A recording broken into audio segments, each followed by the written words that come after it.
Awesome. Well, thanks again for having me here today. And I'm Deborah Simpier. I'm the CEO and co-founder of Althea. Althea is a distributed internet infrastructure platform. And we're also the driving force behind Gravity Bridge, which is what I'm going to share with y'all today here, kind of from a high level overview. So Gravity Bridge is a purpose-built, neutral, and decentralized blockchain built on the Cosmos SDK for specifically bridging assets between Ethereum and the EVM ecosystems and the Cosmos ecosystems. So kind of an overview of how it's designed and works. It's a non-custodial and decentralized instance, essentially using the full validator set of that, the Cosmos blockchain. It's built primarily and purpose-built to just be a piece of infrastructure that bridges these assets, that there's no interconnected DEX or AMM or anything like that. Instead, we focus on simply allowing other Cosmos blockchains to use the Gravity Bridge infrastructure through IBC and through the Cosmos bridge to access stablecoins and the liquidity from the Ethereum ecosystem in a seamless way. And then, or they can go the other way around if they want to have an Ethereum representation of their Cosmos asset. For example, if you wanted Sentinel or Akash or any other Cosmos blockchain on Uniswap, you could simply use IBC and the Gravity Bridge to do that in a kind of permissionless and easy way. I kind of like to think of it as a B2B to U business model, very similar to the business to customer approach. We take kind of the blockchain to end user approach. So many different front ends can connect to the Gravity Bridge, and then many different DEXs and Cosmos blockchains can utilize it to access that liquidity of Ethereum. The other kind of core or interesting innovation with Gravity is the batching, right? So there's very little fees or no fees to go from Ethereum assets into Cosmos, where there's very low gas system there. And then on the other side, when we are sending transactions from Cosmos or withdrawing back to the Ethereum ecosystem, we use a batching mechanism to basically spread that gas cost out between all of the different participants in that batch. And that makes it really efficient, which was a really driving force for us because with Althea, we want to enable, financial services and DeFi for a much larger, retail set of customers. And so we need to be able to have, microtransactions and have withdrawals not be $200 to $400 per withdrawal. So this is I have a couple of different slides here that pull from the 1KX's team. They did an excellent article called Blockchain Bridges, Building Networks of Crypto Networks. And I highly recommend that you check that out if you have the opportunity. They did a really great job with that, but they kind of broke it into kind of different types of bridges, based on, functionality and these other kinds of determining factors. And so I thought this is kind of an interesting way to look at where Gravity fits in the whole bridging ecosystem. And in this one here, you can see we use the light clients and relays and the validators of the Cosmos blockchain, as opposed to using either external validators or like a liquidity network like Connext. Similarly, they have kind of divided this up by the different trust mechanisms, right? So you have on the left-hand side, you might have some bond or something at stake, right? That it could be slashed or lost, right? Or you have a fully permissioned set of actors who secure the bridge. Or then on the other side here is Gravity Bridge, who uses the security of the underlying Cosmos blockchain, which is a lot why we focus on decentralization and resiliency as a security mechanism as well too. So if you have many different people that can participate, or no one, one person has too much of the voting power, then it's a much more secure system.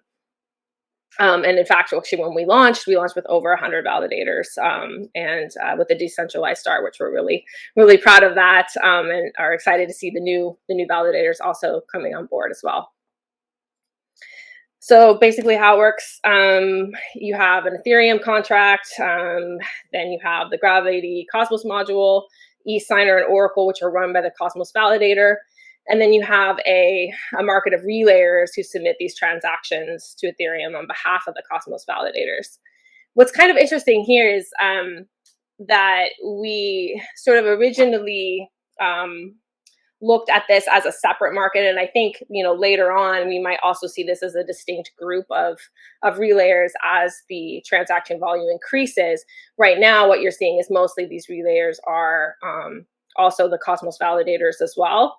But I'm excited to see a more robust fee market and the node operators be more properly incentivized to continue to run better infrastructure for bridges. So Gravity Bridge works very similar to how many bridges work.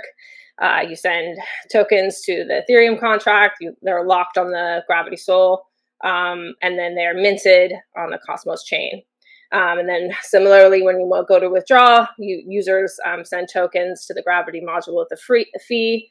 And that's really kind of where we look at where that batching comes in as well. Kind of skip over to this because this is where the interesting part happens, right?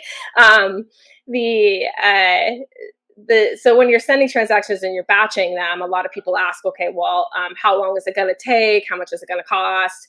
So my co-founder and Justin, who wrote, the majority of Gravity, I think it's something like 70,000 lines of code. It's quite a monumental undertaking.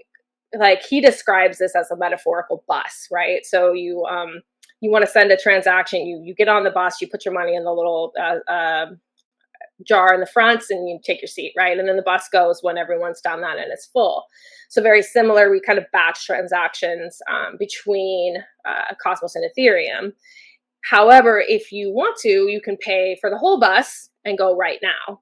So what kind of becomes interesting now as we start to have these user interfaces and UX designs come on board is how are we going to look at displaying those choices to the user. So I'm excited to see some different interpretations of what that can look like, and hopefully some better UX than we normally see with wallets, right? So right now, how can you use the bridge? So if you are another Cosmos blockchain, you can use the bridge to generate Ethereum representations of your tokens in almost a permissionless process, right? So you do have to submit a governance proposal to the Cosmos Gravity Bridge validators for your denom, right? So that they're aware of what that is.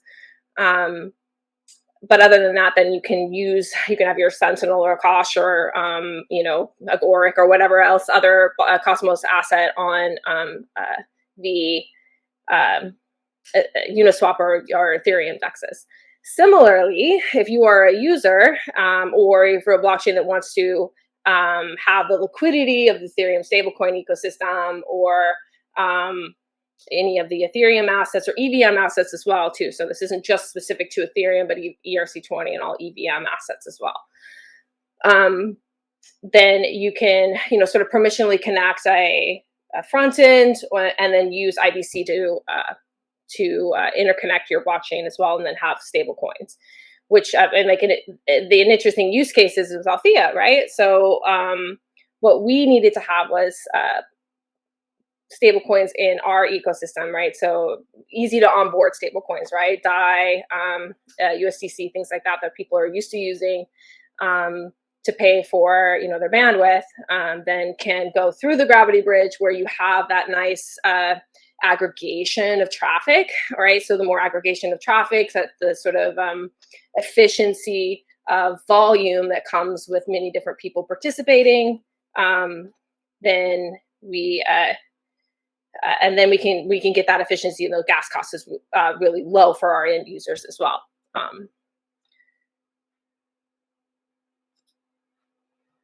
I thought this was really interesting too. So sort of looking back to the history of the bridge, this really has been envisioned as a separate kind of pegged zone within the Cosmos ecosystem since the Cosmos white paper. And in fact, back in 2017, Jun Yun, I hope I'm pronouncing that right, he submitted a Cosmos hackathon called ETGate or ETGate. So that really kind of got, I think, people thinking about what a bridge between the two ecosystems could look like. And then in 2019, Swish Lab starts to work on what they call PEGI, that now became SIF chain.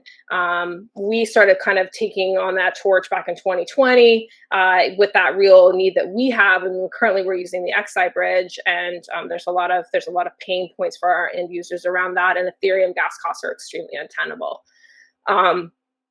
So we started working on that, worked together with the Sommelier team, Zaki and Inclusion, and formed something called PEGI JV, that then became Sommelier.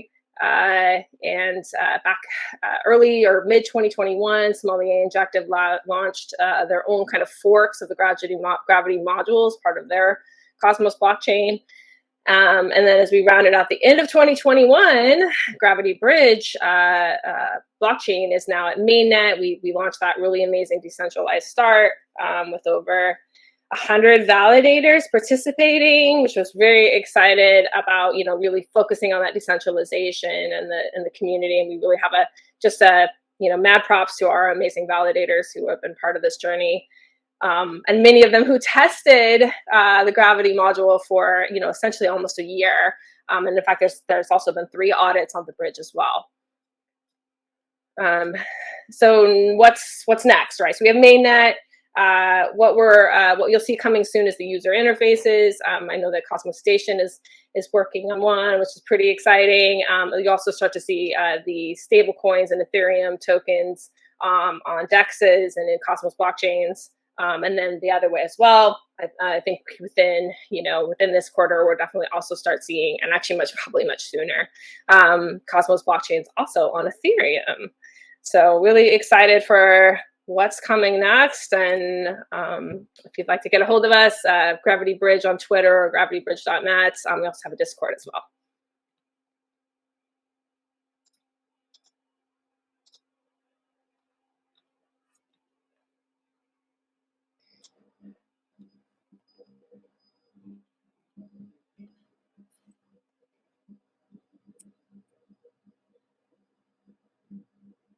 Hi, sorry about the little delay there. Thank you so much for that talk. There are actually a few questions in the chat going whilst you were talking.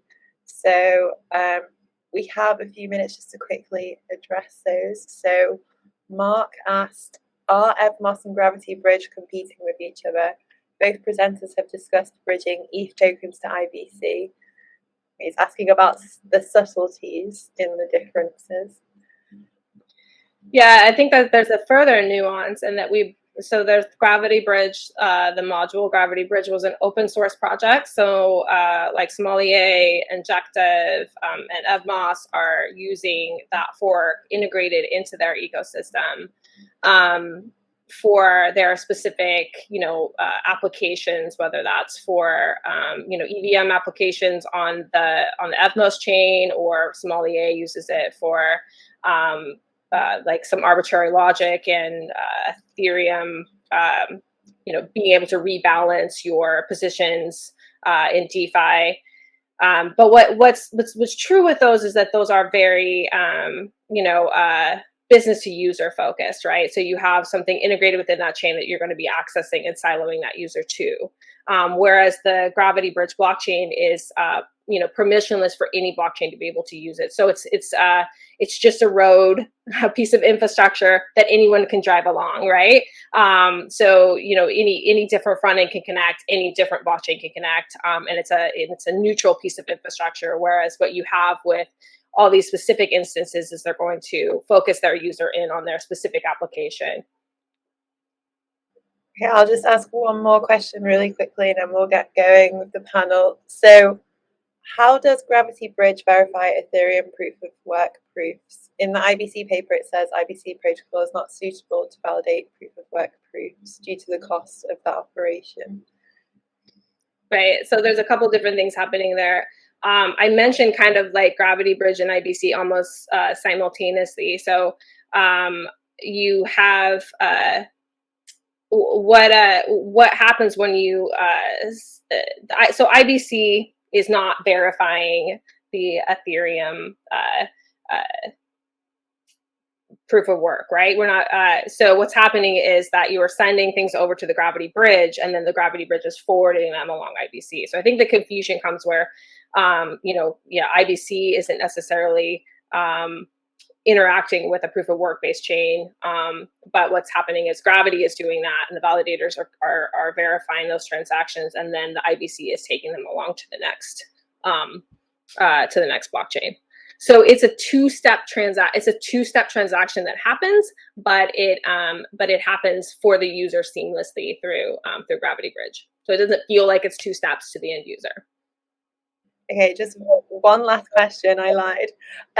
Will the Gravity Bridge be able to support ERC-721 tokens assets? So yeah, as it is now, there will need to be probably a governance proposal to support those kinds of tokens. But I think it just depends on whether the community thinks that's a priority when that will happen. But I'm sure that at some point in time, NFTs will come to Cosmos that way.